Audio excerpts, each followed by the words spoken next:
और आइए सीधे रुख करेंगे अपने संवाददाता नीरज अंबावता का, जो कि गुरुग्राम से इस वक्त हमारे साथ जुड़ रहे हैं। नीरज, बहुत ही शॉकिंग मामला है ये और इस वक्त सबसे ज्यादा सुर्खियों में भी है।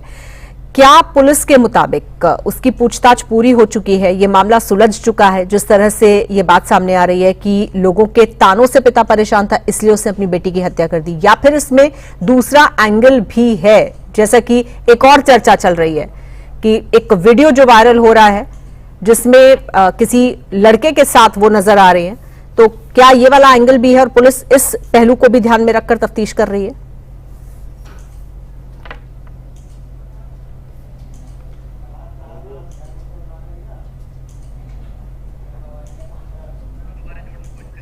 नीरज, आपकी आवाज नहीं आ रही है, आपके पास हम दोबारा आते हैं।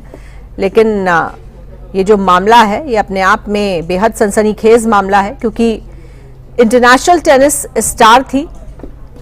और अपने ही पिता ने उसको मौत के घाट उतार दिया। तो जिसने भी इस मामले के बारे में, इस मामले को सुना, वो हैरान रह गया। चलते अपने संवाददाता नीरज अंबावता के पास एक बार फिर। नीरज, क्या जानकारी है इस मामले से संबंधित? क्या थ्योरी है? पुलिस क्या कह रही है? एक ही एंगल है या कुछ और एंगल भी है? जी बिल्कुल, देखिए जब ये पूरी घटना को अंजाम दिया गया और इस घटना को देखकर हर कोई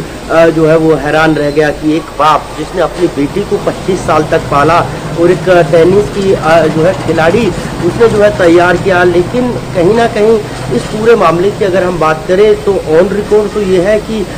जो है राधिका टेनिस की एकेडमी चलाती थी और उसी को लेकर नाराजगी कहीं ना कहीं इसके पिता को थी। लेकिन इस नाराजगी के पीछे के कारण की बात करें तो लगातार गांव वाले ताने जो है पिता को देते थे कि वो अपनी बेटी की कमाई खा रहा है। ये हालांकि एफआईआर में दर्ज है और एफआईआर के हिसाब से जो है मैं बता रहा हूँ, लेकिन दूसरे एंगल चूंकि लगातार इस तरह की वीडियो भी आ रही है और इससे भी कहीं ना कहीं हो सकता है कि पिता नाराज हो, लेकिन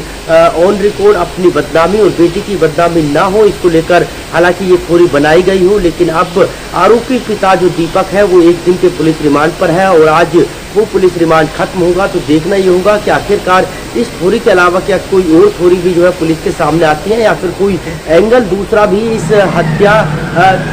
को मद्देनजर रखते हुए जो है किया गया, या फिर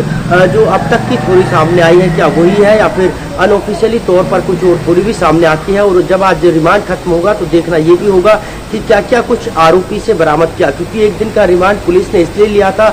कि जो बाकी की गोलियां थी जो अब तक खरीदी गई थी, क्योंकि ये लाइसेंसी रिवॉल्वर थी और ऐसे में जितना भी एनिमेशन जो है खरीदा जाता है उसका रिकॉर्ड देना होता है। हालांकि पोस्टमार्टम रिपोर्ट में एक बात और सामने निकल कर आई, हालांकि अब तक 3 गोली की बात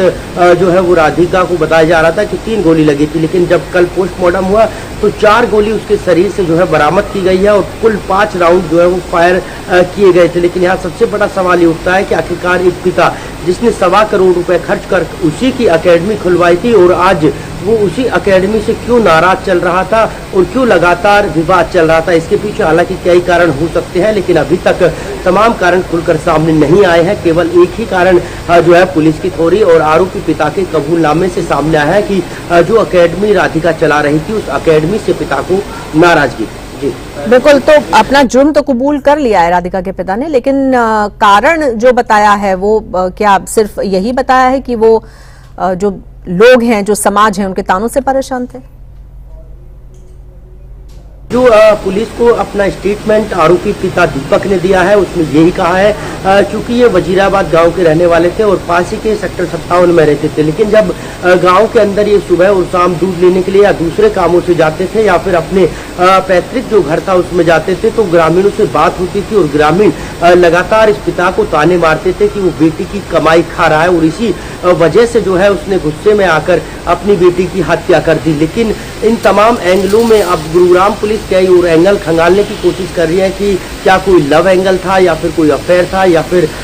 इस एकेडमी के साथ साथ क्या कोई और कारण भी हो सकता है कि एक पिता अपनी 25 वर्षीय बेटी की हत्या गोली मारकर कर देता है। जी ठीक है, बहुत शुक्रिया आपका इस जानकारी के लिए।